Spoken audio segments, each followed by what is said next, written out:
салом алейкум бародарон ва хоҳарони азиз, хуш омадед ба канали Ҳамнаво. Бо шумо ҳастам Али Акбар. имрӯз як барномаи ҷолибе ташкил кардем баҳри шаҳрвандон ва ин ҳам барои мо як барномаи муфид мешавад барои тамоми шаҳрвандони ҷумҳурии Тоҷикистон.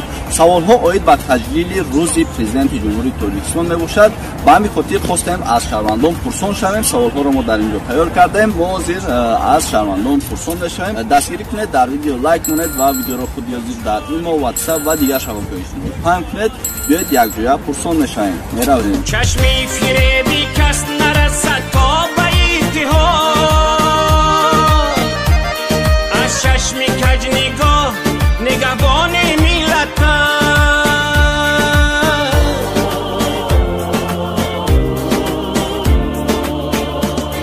зулмат шикасту дасти маро ва дароз кард. шукри худо кунед ки раҳмони миллат аст. муҳоҷирони азиз, шумо мехоҳед ки сарҳади Қазоқистон равед ва намедонед ки бо кӣ равед. ака Абдукарим тӯли чандин сол аст бо мо ҳамкорӣ мекунад, рекламаш ҳама мегирам. то имрӯза ягон кас шикоят кардагӣ нест ва иншоалло ки аз ин пас ҳам шикоят намекунанд, ба хотире ки ака ба бовария ва алоқи худо. рақамош дар рӯи экран аста. аз номи канали мо занг занед, ба шумо тахфиф ва ҳатман кӯмаки худро мерасонад барои документнӣ. Абдукарим одами боваринок аст ва мо одами боваринокро реклама мекунем. занг занед, ҷои худро гиред, барои шумо рӯи сафед хонем. Ассалом. мо як чанд савол дорем оид ба таҷлили рӯзи президенти ҷумҳурии Тоҷикистон. агар шумо розӣ бошед, як чанд савол дорем. ҳамасола таърихи 16 ноябр ҷашнеро таҷлил мегирем. оид ба ҷашни 16 ноябр чӣ медонед? ҳамасола 16 ноябр ҳамчун ҷашни рӯзи президенти ҷумҳурии Тоҷикистон ва инчунин иҷлосияи 16 шӯрои олии ҷумҳурии Тоҷикистон ҷашн гирифта мешавад ки ин иҷлосия дар давлати 12 ҷашн гирифта шудааст дар қасри Арбоб. яъне ки ин идҳое ҳастанд ки рамзӣ ҳастанд ва аз ҳамин ҷиҳат ҳамчун иҷлосияи 16 шӯрои олӣ ва инчунин ҳамчун рӯзи президенти ҷумҳурии Тоҷикистон ҷашн гирифта мешавад. ташаккури зиёд. дуюм саволи мо, чаро рӯзи президенти ҷумҳурии Тоҷикистон маҳз санаи 16 ноябр таҷлил мегардад? чунки дар ин рӯз иҷлосия нишон дод ки Искандар Акбаршоевро аз вазифа озод намуданд ва бар ҷои вай Эмомалӣ Раҳмонро ҳамчун раиси шӯрои олӣ интихоб карданд ва дар ин иҷлосия 23 масъала бартараф карда мешавад ки яке аз масъалаҳои он яъне ки Раҳмон Набиевро мансаби президентро ба муваққатан ба мансаби яъне ки ба ҷиҳати парламентӣ дохил карданд ва дар ин вақт раиси шӯрои олӣ вақте ки Эмомалӣ Раҳмон интихоб карда мешавад ва инчунин дар баробари ин 6 ноябри соли 1994 вақте ки ҳамчун президенти ҷумҳурии Тоҷикистон эътироф карда мешавад, яъне маҳз агар раиси шӯрои олиро гирем ва ҳамин рӯзе ки вай ҳамчун соли 1994 президент интихоб гардид, пас маълум мешавад ки ин рамзест барои соҳибихтиёрии давлат ва ҳамчун вазифаи президентро иҷро кардан ва ҳамаи ин замина мешавад барои мансаби президентро ва аз ҳамин ҷиҳат аз ҳамон рӯз сар карда дар қонуни ҷумҳурии Тоҷикистон дар бораи идҳо рӯзи 16 ноябр ҳамчун рӯзи президент ҷашн гирифта мешавад. саломат бошед. сеюм саволи мо, дар ҷумҳурии Тоҷикистон кадом ҷашнҳо ба моҳи ноябр рост меоянд? дар ҷумҳурии Тоҷикистон тибқи қонуни ҷумҳуристон дар бораи идҳо якчанд рӯзҳое ҳастанд ки онҳо ҳамчун рӯзи идӣ ҷашн гирифта мешаванд. махсусан 6 ноябр рӯзи Конститутсияи ҷумҳурии Тоҷикистон ки соли 1994 қабул гардид ва инчунин 7 ноябр рӯзи кинотеатри тоҷик ва инчунин 10 ноябр рӯзи милитсия ва дар баробари ин 16 ноябр рӯзи иҷлосияи 16 шӯрои олии ҷумҳурии Тоҷикистон ва инчунин рӯзи президенти ҷумҳурии Тоҷикистон ва инчунин 24 ноябр ҳамчун рӯзи парчами давлатӣ рамзи давлатӣ ҷашн гирифта мешавад. яъне ҷамъбаст кунем чанд ҷашн мешавад? дар маҷмӯъ зиёда аз 6 та ҷашн гирифта мешавад. бале. ташаккури зиёд миннатдорем. мепурсем аз дигарон. биёед якҷоя мегардем.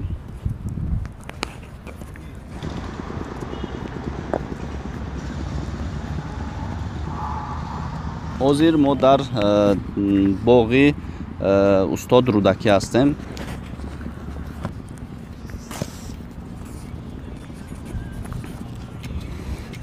салом алейкум.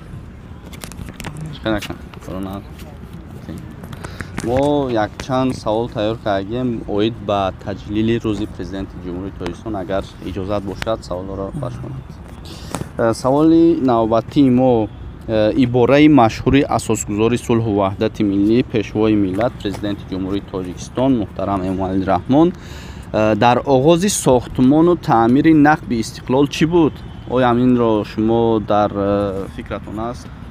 дар баромаде ки асосгузори сулҳу ваҳдат бо сохтмончиёни нақби истиқлол дар оғози сохтмонаш доштанд, таъкид карда гуфта буданд ки агар зарур шавад мо ин нақбро бо нохунҳоямон меканем ва воқеан ҳам таърих исбот кард ки асосгузори сулҳу ваҳдати миллӣ тавонист дар як даврони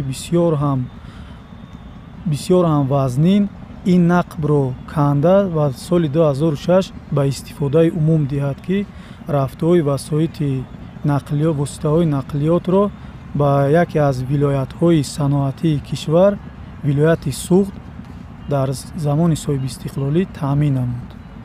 ташаккури зиёд. Ва як саволи дигар дорем. Ибораи машҳури асосгузори сулҳу ваҳдати миллӣ, пешвои миллат, президенти ҷумҳурии Тоҷикистон муҳтарам Эмомалӣ Раҳмон дар иҷлосияи 16-уми шӯрои олӣ кадом буд? дар иҷлосияи 16-уми олӣ, яъне иҷлосияе ки онро тақдирсоз мегӯянд, асосгузори сулҳу ваҳдати миллӣ баромад намуда ва ба мардуми Тоҷикистон яъне як ваъда доданд ки ман ба шумо мардуми Тоҷикистон сулҳ меорам ва имрӯзҳо дар тамоми гӯшаи Тоҷикистон сулҳу амният сартосарӣ пойдор аст. ҳама соҳаҳои хоҷагии халқ бо маром рушд карда истоданд ки маҳз сарчашмаи ин сулҳу субот аз ҳамон иҷлосияи тақдирсози 16-уми мебошад. Саломат бошен. Атмо муваффақият. Сарбаланд бошед. ҳозир бо давом метиҳем. Як саволи навбатии мо. Салом алейкум. мо якчанд савол оид ба таҷлили рӯзи президенти ҷумҳурии Тоҷикистон тайёр кардагем. мумкин аст саволҳоро битем ба шумо? саволи навбатии мо: чаро иҷлосияи 16-уми шӯрои олии ҷумҳурии Тоҷикистон иҷлосияи тақдирсоз мегӯянд? Кадома ҷавоб мегӯед? ман ҷавоб мегӯям зеро ки маҳз дар ҳамин сана, дар ҳамин иҷлосия тақдири мамлакат ки дар ҳамон лаҳзаҳои ҳассос буд, лаҳзаҳои ҷанг буд, тақдири мамлакат ҳаллу фасл мешуд ва дар ҳамин замон ба сари қудрат нафаре омад ки воқеан ҳам таърихнавис ва тақдирсози миллат буд, яъне пешвои миллат. ташаккури зиёд. Конститутсияи ҳолу амалкунандаи ҷумҳурии Тоҷикистон кай ва чӣ гуна қабул гардааст? чӣ тавре ки ба аксарият маълум аст, Конститутсияи ҳолу амалкунандаи Тоҷикистон 6 ноябри соли 1994 ба тариқи райпурсии умуми халқӣ бозам дар як вазъияти нотинҷӣ қабул гардидааст ки айни ҳол ба қатори 10 конститутсияи беҳтарини рӯи олам шомил гардидааст. Саломат бошед. Ва саволи навбатӣ, нуҳум саволи мо: ба Конститутсияи ҷумҳурии Тоҷикистон чанд маротиба тағйиру иловаҳо ворид карда шудааст? медонед? яъне бале ба Конститутсияи ҷумҳурии Тоҷикистон 3 маротиба тағйиру иловаҳо ворид карда шудааст. шумо метавонед тамина номад кунед? албатта соли 1999, соли 2003 ва охирон маротиба соли 2016 ки ҳар 3 дафъа ба тариқи райпурсии умуми халқӣ аз ҷониби мардум тағйиру иловаҳо ворид карда шудааст. саломат бошед. ба шумо саволҳо медиҳем. мумкин аст? бахшида ба рӯзи таҷлили 25-солагии Конститутсияи ҷумҳурии Тоҷикистон кадом қонуни инсонпарварона қабул гардидааст?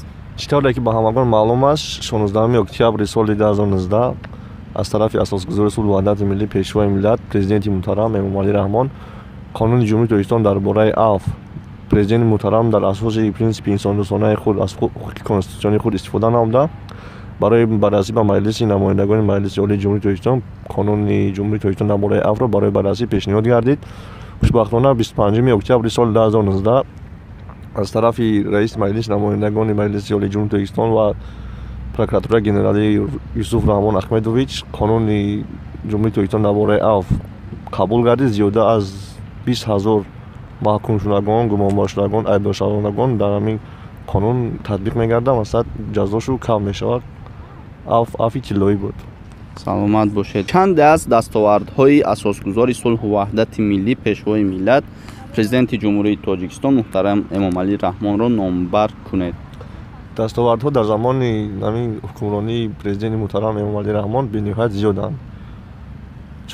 чуноне ки масалан ба истифода додани нақби шаршар, нақби озод, бунёд гардидани шоҳроҳҳои Душанбеи Куҷанд, Душанбеи Турсунзода, Душанбеи Хатлон ва инчунин мақом гирифтани асосгузори сулҳу ваҳдати миллӣ пешвои миллат президенти ҷумҳурии Тоҷикистон бениҳоят дастовардҳо дар 27 соли замони истиқлолият бениҳоят зиёданд. Ташаккури зиёд барои шумо. муваффақият. саломат бошед. ҳозир мо дар назди китобхонаи миллӣ ҳастем ва хостем аз ин ҷо ягон нафаре ки мегузарад мо аз он пурсон мешавем. биёед якҷоя меравем. ассалом. мумкина як чанд савол дорем. саволро мумкин. саволи навбатии мо дар моҳи ноябр рӯзи кадоме аз рамзҳои давлатӣ ҷашн гирифта мешавад? рамзи парчами давлатӣ ки 24 ноябри соли 1992 қабул гардидааст. ташаккури зиёд.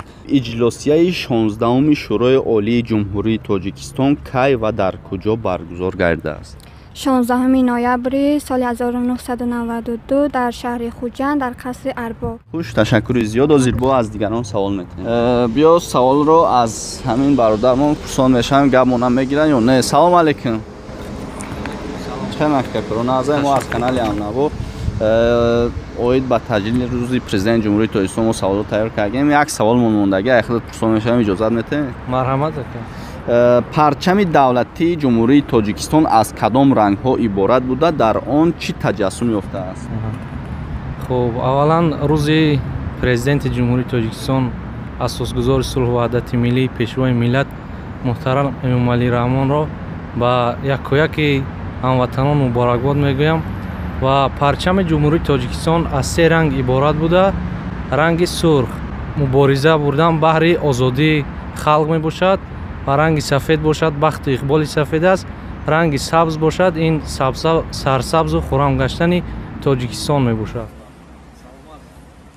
дӯстони азиз, ин буд як навори дигар ба поён расид. фикр мекунам бисёр навори ҷолиб ва муфид буд. барои ҳамин мо ин гуна наворҳоро боз ҳам зиёдтар мекунем. ташаккури зиёд барои ҳар як шумо. то видеои анда худованд нигҳбонатон бошад.